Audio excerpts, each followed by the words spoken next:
Juste pour savoir, est-ce qu'il y a des gens qui connaissent DBT ici? Ah, j'en ai deux. Modern Data Stack, la Modern Data Stack. Et les... Ok, bon, c'est génial, je verrai où passer du temps.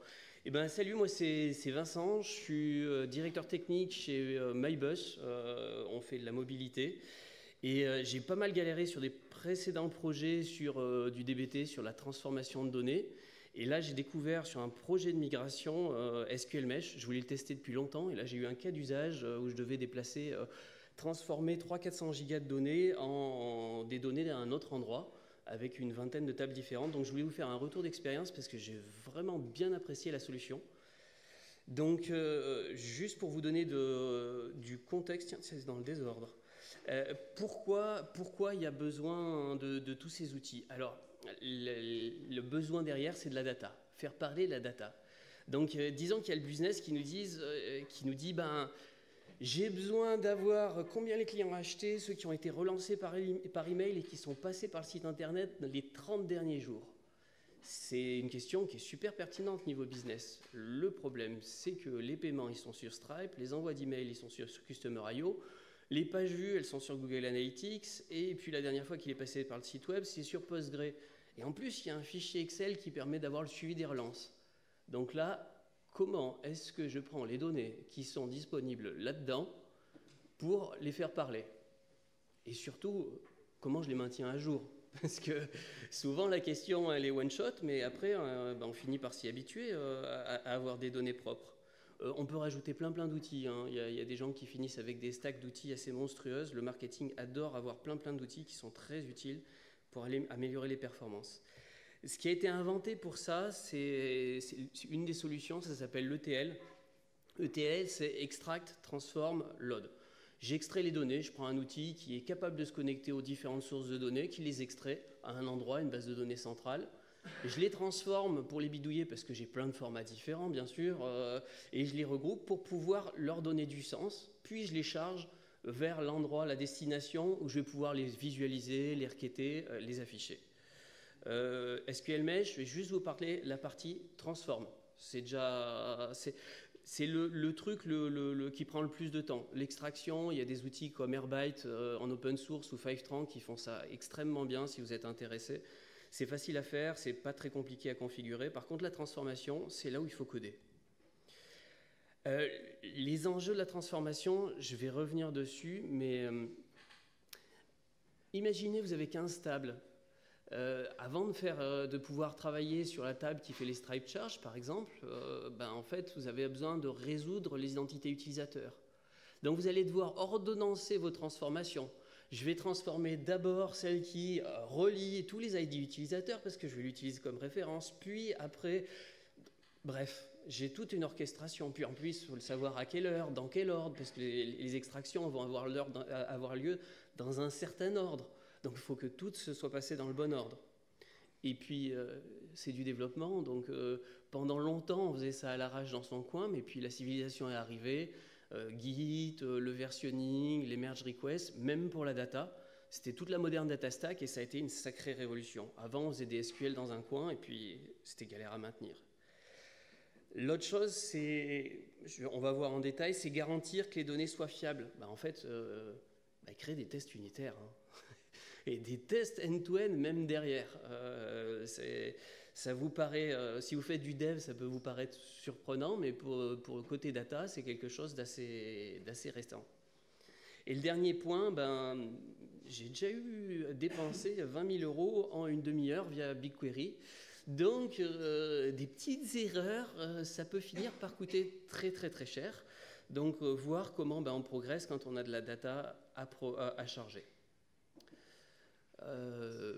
Je vais rentrer dans le code. Là, c'est la vue d'ensemble. Donc, qu'est-ce que c'est DBT? En fait, à la base, c'est du SQL. Vous voyez, c'est une requête SQL. C'est une requête SQL assez classique sur laquelle je vais remplir des métadatas. Les métadatas, c'est la table de destination et le modèle de destination. On verra les autres champs. Ce qui est chouette, c'est que les gars qui ont fait SQL Mesh, c'est aussi eux qui ont fait SQL Glot. Donc en fait, ils ont développé une librairie en Python qui comprend le SQL. Donc qui est capable d'interpréter tous les SQL que vous avez, tous vos modèles SQL, pour les ordonnancer, voir leurs dépendances. Ça s'appelle un DAG, mais en fait, ils sont capables de le générer automatiquement. Ce n'est pas vous qui avez à réfléchir dans quel ordre vous allez faire les transformations. Ils le gèrent seuls. Ça marche aussi en Python, mais je préfère le SQL dans ce cas-là, et puis ça me paraissait plus lisible. Ensuite, je vous parlais de test unitaire et de test end-to-end. Ce qui est intéressant, c'est quand on a fait sa transformation, faut valider que c'est la bonne transformation, que les données qui ont été faites sont bien les bonnes. Donc il y a deux choses. Le test unitaire à gauche, il dit voilà mes données d'entrée, ce n'est pas les données qu'on va requêter, voilà les données de sortie que je vais avoir. C'est chouette, ça permet de valider que sa logique est bonne. L'audit, lui, c'est une fois que j'ai fait les transformations, est-ce que j'ai des règles métiers qui s'appliquent ? Je ne devais pas avoir des produits négatifs, je ne dois pas avoir des produits nuls. Donc c'est toute une liste d'audits et sur un modèle, je peux mettre un à plusieurs audits, ce qui est génial quand on progresse au fur et à mesure dans son code. La deuxième chose, c'est comment faire pour ne pas dépenser peu ? Faire du modèle incrémental. Plutôt que de retêter la totalité de mes données depuis les 2 dernières années, parce que le premier modèle, c'est là que je l'ai fait, je vais pouvoir faire un modèle incrémental pour dire, en fait, tu vas prendre que les données du dernier jour ou des 2 dernières heures. Et ça permet d'avoir incrémentalement des données de plus en plus à jour, rapidement et pour pas cher, sans traumatiser sa base de données et sans traumatiser son comptable.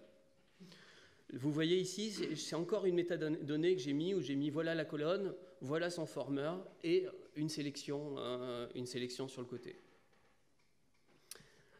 La façon dont ça fonctionne, SQL Mesh, c'est comme Terraform. Il y a du monde qui connaît Terraform c'est chouette. Terraform, en fait, c'est du déclaratif. Le principe, c'est vous déclarez l'état dans lequel vous voulez que ce soit, comme l'HTML, et lui, il se charge du rendu comme un grand. Ce qui est chouette, c'est que comme vous déclarez l'état, lui va pouvoir regarder vos données et regarder ce que ça implique. Donc quand vous faites un Terraform plan, qui signifie modifier toutes vos infrastructures et potentiellement exploser la production, avant, il vous dit, voilà les modifications que je vais faire, est-ce que tu es d'accord ? Et si jamais tu n'es pas d'accord, dis non, je ne les ferai pas. Donc SQL Mesh a toute une logique de planning qui est plutôt assez pratique. Et vous pouvez l'appliquer, il va tout vous décrire, il va vous faire les calculs. L'autre chose, c'est quand vous voulez tester vos modèles, vous n'allez peut-être pas vouloir tester en prod directement, c'est-à-dire il y a des gens qui vont consulter vos données, qui vont vouloir les valider. Donc en fait, il y a tout un système d'environnement virtuel sur SQL Mesh où en fait, il crée des tables physiques. Et ces tables physiques, il va créer des views vers la production, vers l'environnement de dev, et donc en fait vous allez afficher ces vues SQL. Vous voyez ce que c'est des vues en SQL ? Ok. Et ça, c'est assez génial parce que ça vous permet de tester vos modèles en dev, ça marche, vous les passez en prod et ça passe ultra vite en prod. L'autre chose qui est chouette, c'est qu'en fait, chaque fois que vous faites un plan, il fait des nouvelles tables. Parce que comme c'est des vues qui affichent, il peut faire des liens symboliques entre les vues et les anciennes tables. Donc vous pouvez revenir très très vite en arrière si vous avez fait une grosse connerie. Et ça, c'est quand même assez pratique parce que le retour en arrière se fait quasiment en temps réel. Il n'y a pas à recalculer toutes les données. Donc, et l'autre chose, je l'ai caché en dessous, il y a un modèle qui permet de comparer dev et prod. Vous pouvez lancer une petite ligne de commande qui vous dit voilà, vous avez tant de lignes qui vont être cassées en prod, qui vont être modifiées. Donc voilà ce que fait SQL Mesh. Ce dont je ne vous ai pas parlé, c'est il se branche sur une dizaine de bases de données, quasiment toutes les bases de données data, du classique si vous voulez du Postgre, si vous voulez travailler sur de l'Excel ou des choses basiques en local, il y a du DuckDB qui est absolument génial. Il est capable de faire du seeding aussi, c'est-à-dire vous pouvez lui mettre des fichiers CSV ou des fichiers Excel à la racine et lui, il les chargera tout seul dans le DuckDB. Si vous devez retraiter des Excel, c'est génial. Vous dumpez votre Excel à cet endroit-là et vous requêtez votre Excel en SQL. C'est plutôt super pratique. Et il fait du Snowflake, du BigQuery, tous les gros modèles qui coûtent plus cher. Dernier point qui est important, c'est que c'est open source, complètement open source, SQL Mesh et SQL Glot, et qu'ils ont levé 22 millions de dollars pour les aider. C'est le concurrent direct de DBT, et en fait, si je devais dire la stack technique de la data, c'est les derniers arrivés. Donc, ils ont mis plein de choses qui étaient galères dans les précédents. Chacun est arrivé, DBT a été une révolution, puis eux, ils sont arrivés, et puis en fait, ils ont dit, bah ça marche bien sur DBT, ça marche pas bien. Les templates Jinja, ça marche mal sur DBT, ça devient galère, pour ceux qui connaissent. Bah là, en fait, ils ont intégré toute une logique de macro qu'on peut coder soi-même dans le SQL. C'est ce qui fait ce qui rend un code assez lisible et facilement testable. Et ben, c'est tout pour moi. Il reste 5 minutes de questions. Merci.